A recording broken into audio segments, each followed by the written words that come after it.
تیشکە قورئانیەکان بەرجی دووەم نووسینی مامۆستا محەممەد فەتحوڵڵا گولان. وأنا اخترتك فاستمع لما يوحى. منیش هەڵم بژاردوویت بۆ ڕابەرایەتی و پێغەمبەرایەتی، جاگوێ بگرە بۆ ئەو شتانەی لە ڕێگەی وەحی و نیگاوە پێت ڕادەگەیەنرێت. سوورەتی تاها. هەڵبژارنی حەزرەتی موسا وەک پێغەمبەرێک و ڕەوانەکردنی بۆ بەنی ئیسرائیل هەم پایەیەکی زۆر بەرزە و هەم تاقیکردنەوەیە.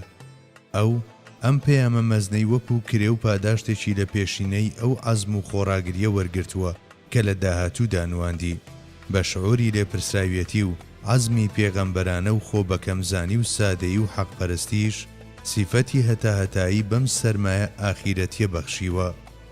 پێش لە هەر شت حەزرەتی موسا لە کۆشتی فیرعەوندا بەناز گەورە بووە و وەکو شازادەکان مامەڵەی لەگەڵ کراوە. گەڕانەوەی کەسێکی لەم جۆرە بۆ ناو خەڵکانێک کە فیرعەون بە چاوی سووک تەماشایان دەکات و بە ناحەق دەیان کوژێت و دەیان چەوسێنێتەوە و وەکو کۆیلە و بەندەی خۆی لەیان دەڕوانێت، بەڕاستی کێشەیەکی سەخت و ئاڵۆزە. بەڵام حەزرەتی موسا هەموو ئەمانەی تێپەڕاندووە و لە ڕووی بەدەستێنانی بەهرە و بەهەمرۆییەکانەوە یەکێکە لە پێنج بەندە هەرە ناوازەکەی خوا. ئەم خەت و خاڵە ناسک و مانابەخشەی کا بە پۆرترێتی ڕاستەقینەی ئەو دادەنرێت وەکو وەڵامدانەوەی ستایشە خواییەکەی، بێگومان من تۆم هەڵبژارد وەهایە. هەڵبژاردنی حەزرەتی موسا لەلایەن خوای گەورەوە لە بری کۆشک و دەسەڵاتدارەکانی ناوی یان بەنی ئیسرائیلیەکان بۆ ئەوەیە کە سەرەتا ببێت بە دوێنراوی گوفتارە خواییەکان و پاشان ببێت بە نوێنەر و گەیەنەری پەیامەکە بە کەسانی دی و دنیایەکی نوێ لەسەر بنەمای فەرمانە غەیبیەکاندا بمەزرێنێت.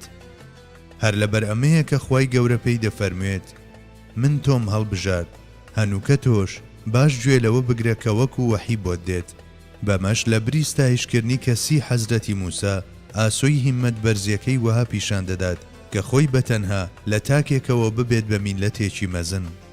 لەم گوفتارەدا هەر یەک لە هەڵبژاردن و بیرهێنانەوەی بەرپرسیارەتی و مژدەی هەڵبژاردن و بیرخستنەوەی لێپرسراویەتی لە ناو یەکدان.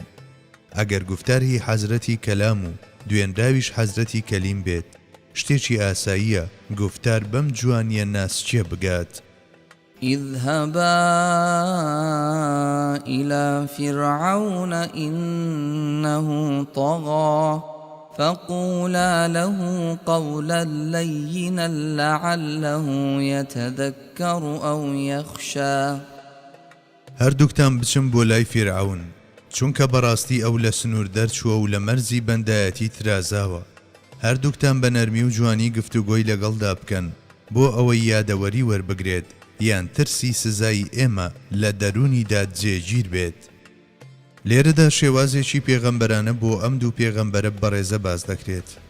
ئەویش ئەوەیە کە مەردی بواری بانگەواز و داعوا ئەگەر بەرامبەرەکەی فیرعەون و نەمرود و شەداد و کەسانێکیش بن کە دڵ و مێشتیان بەڕووی ئیماندا داخراوە و لەسەر کوفر سوورن، هێشتا پێویستە بە زمانێکی نەرمونیان پەیامی خۆی بگەیەنێت.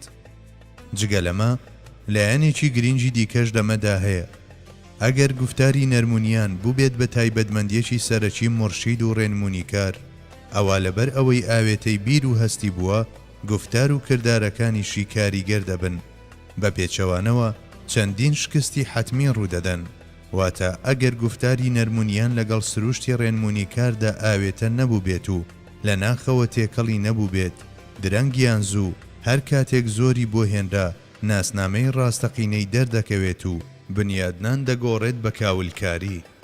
ئەو دوێنراوانەش کە سەریان بەر ئەم ڕەقیە دەکەوێت لەو فکر و دەعوایەش دوور دەکەونەوە کە ئەو نوێنەرایەتیان دەکات. لەمڕۆوەوە زۆر گرنگە گفتاری نەرمونیان تێکەڵ بە سروشتی مرۆڤ ببێت. ئەمەش تەنها بە حاڵی نەرمونیان و هەڵسوکەوتی نەرمونیان و دڵی نەرمونیان مەیسەر دەبێت. حکمی ڕق هەڵگرتن لە کوفر دیارە البعض فی الله، بەڵام ئەگەر مرۆڤ ڕقی لە کەسێک بێت پێویستە ئەم هەستە ئاراستەی سیفەتەکان بکرێت و تەنها لەواندا قەتیز بکرێت. بە تایبەت لە کاتی گەیاندنی پێیامدا پێویستە ڕێنمونیکار بە وێنەی لۆکە نەرم بێت. لە بنەڕەتدا کاتێک یەکێک لە ئێوە سەرپێچی کارێک بۆ ڕێگەی ڕازبانکێش دەکات، ئەگەر ئەو کەسە قبوڵی بکات یان نا، ڕێنمونیکارەکە پاداشتی خۆی هەردەست دەکەوێت. جگە لەمە لێرەدا خوای گەورە بە پێداگیریەوە داوای ڕۆیشتنی دوو کەس دەکات بۆ لای فیرعەون. ئەمەش ئاماژەیە بۆ ئەوەی کە هەندێک لە کارەکان ئەگەر بە شێوەیەکی هەرەوەزی ئەنجام بدرێن بە سوودتر و کاریگەرتر دەبن، بە تایبەت لە بەرامبەر کەسانی گەورە یان کەسانێک کە خۆیان بە گەورە دەزانن، لە ڕووی یارمەتیدانی معنەوی یەکتر و ڕاپەڕاندنی ئەرچی ئێرشاد و ڕزگاربوون لە ترسی تەنهایی ڕواڵەتی شتێکی زۆر گرنگە. ئامۆژگاریکردنی ئەم دوو پێغەمبەرە بەڕێزە بە بەکارهێنانی گوفتاری نەرمونیان لە بەرامبەر کەسێکی لە خۆبایی و سنوور بەزێنەوە بێدارکردنەوەی لە خۆگرتووە سەبارەت بەوەی کە هۆکارە عەرەزیەکان ناتوانن شێوازێک بگۆڕن کە لەگەڵ سروشدا تێکەڵ بووە و بانگەوازی تێدایە بۆ بانکێشکردنی خەڵکی لە ڕێگەی کردارەوە بۆ لای ئوسلوبی جوانی خود و ڕێنمونیشی تێدایە بۆ دوور نەخستنەوە و نەتۆراندنی ئەوانەی لەگەڵ قسەی ڕق و توند ڕانەهاتوون. بە تایبەت مامەڵە و گوفتاری نەرمونیانی حەزرەتی موسا لەگەڵ کەسێکدا کە گەورەیان کردووە و چاکەی لێیانەوە دیوە، بە تایبەت ڕێنمونیکردنیان بۆ لای بەختەوەری هەمیشەیی لە پاڵ ئەرکە ئاسمانیەکەیدا هیچ نەبێت لە یەکەم سەردان و یەکتر بینیندا یەکێکە لە داخوازی و پێداویستیەکانی پێزانین و نرخشناسی. چێ دەزانێت لە ئەنجامی وەها ڕەفتارێک وەکو لە کۆتایی ئاەتەکەشدا ئاماژەی بۆ کراوە، لەوانەیە و بەڵکو هەندێک ئامۆژگاری وەربگرن و ڕێز لە خوا بگرن.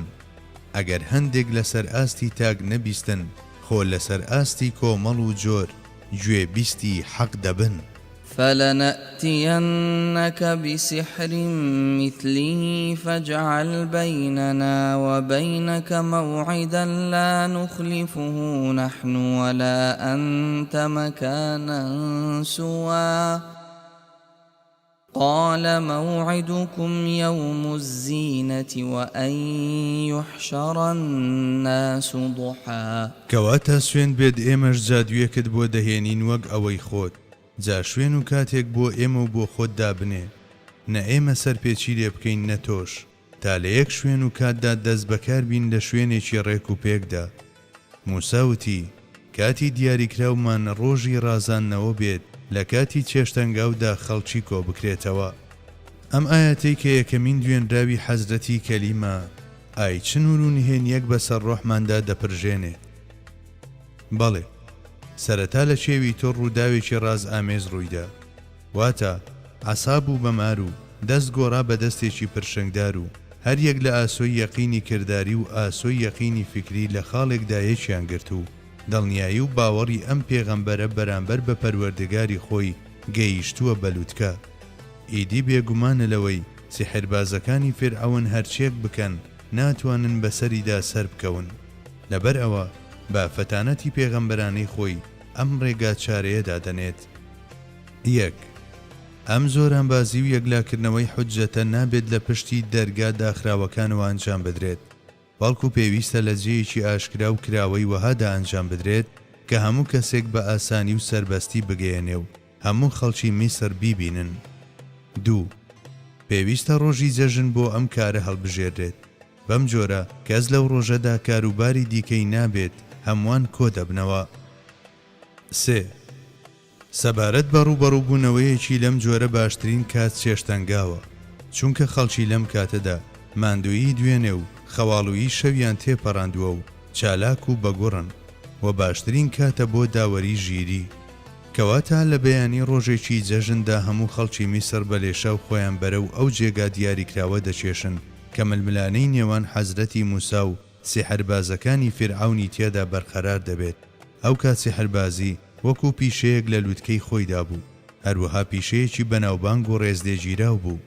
هەر بۆیە سیحربازەکان کەسانی سادە و ئاسایی نەبوون، ئەمانە کەسانێک بوون کە جار و بار هەواڵیان لە جنۆکەکانەوە وەردەگرت و شارەزای زانست و بابەتە ڕۆحیەکان بوون و لەوانەیشە بە شێوەیەکی سەرەتایی ئاگاداری یاسا جۆرا و جۆرەکانی پاراسایکۆلۆژی بووبن، واتە بەدەستەبژێری ئەو سەردەمە ئەژمار دەکران، کەواتە دۆڕانی ئەمانە و پاشان باوەڕهێنانیان بە حەزرەتی موسا بە سەرەتای شۆڕشێکی کۆمەڵایەتی دادەنرا لە قازانجی بەرەی ئیمان.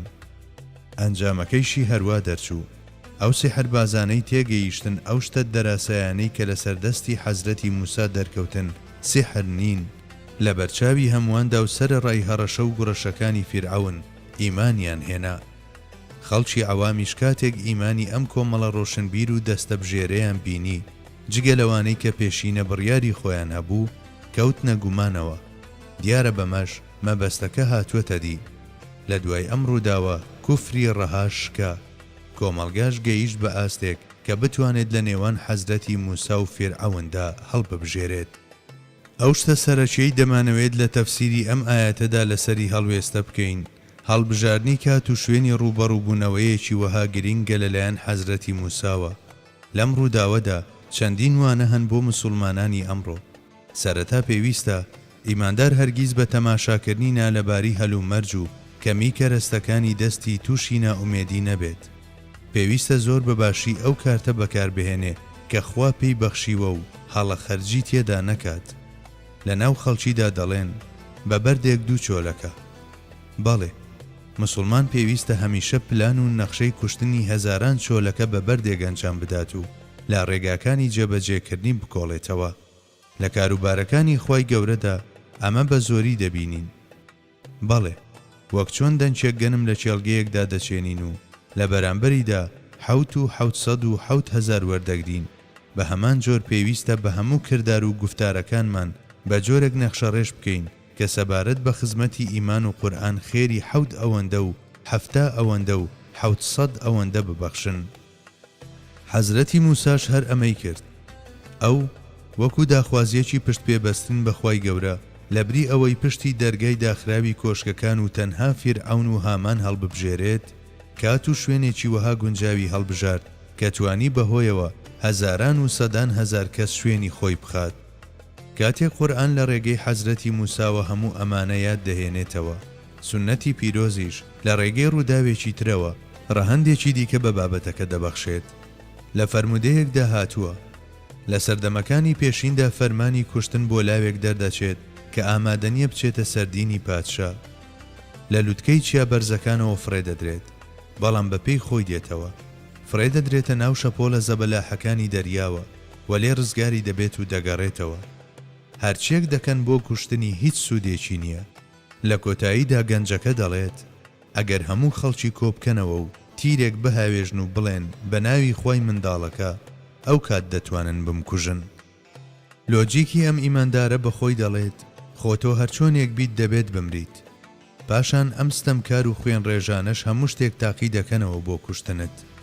کەواتە نابێت خۆت هەرزان فرۆش بکەیت. بەڵێ، لۆجیکی ئەنجامدانی کارێک لە پێناو خوا و ئیماندا تەنانەت لە کۆتا ساتەکانی تەمەنیشدا کاتێک لەم سۆنگەیەوە ڕووداوەکە هەڵدەسەنجێنرێت، ویست و ئارەزووی شەهیدی هەرچەندە پلەپایەیەکی بەرز و پیرۆزە لە چاو ئەم بیر و مەفکورە ورد و قوڵەدا تەنکتر و سادەتر دەردەکەوێت. واتە بیرکردنەوەی بەردەوامی ئینسان لەوەی دەتوانێت چ چاکە و جوانیەک پێشکەش بە میلەت و دین و وڵات و خەڵکی بکرێت. ڕێگاکانی بەدەستێنانی ئەمانە چین؟ لام وایە ئەم بۆ چوون و تێبینیە پێش شەهیدیش دەکەوێت. بەڵێ، ئەم منداڵە دەکرا لە کاتی فڕێدانی لە چیاکانەوە یان بۆ ناو دەریا بمردایە، بەڵام ئەو کات تەنها خۆی قازانجی دەکرد و ئاخیرەتی خۆی ئاوەدان دەکردەوە. بەڵام شەهیدبوونی لە پێشچاوی خەڵکیدا بوو بە هۆکاری ئیمانی هەزاران کەس. کەواتە مرۆڤ بە تایبەت ئیماندار پێویستە پێی بە نرخ و بەهای بەرزی خۆی بەرێت. دەبێت بزانێت کە سەر تاسەری گەردوون لە پێناوی ئەودا بەدی هێنراوە و هەموو شتانی ناوی بۆ ڕام و ژێربار خراوە و کاتێکیش لەم دنیایە کۆچی کرد خۆی هەرزان فرۆژ نەکات. من کۆچ دەکەم، بەڵام پێویستە ئەم دنیایە لە دوای من بە حەتمی بچێتە سەر خولگەی ئامانجی بەدیهاتنی خۆی و مردن ببێت بە کلیلێکی ئەفسوناوی وەها کە دەرگای باخچەکانی بەهەشت بکاتەوە و دەبێت لە بری کوژانەوەی تیشکێکی بچووک سەدان هەزار ئەستێرە بدرەوشێنەوە.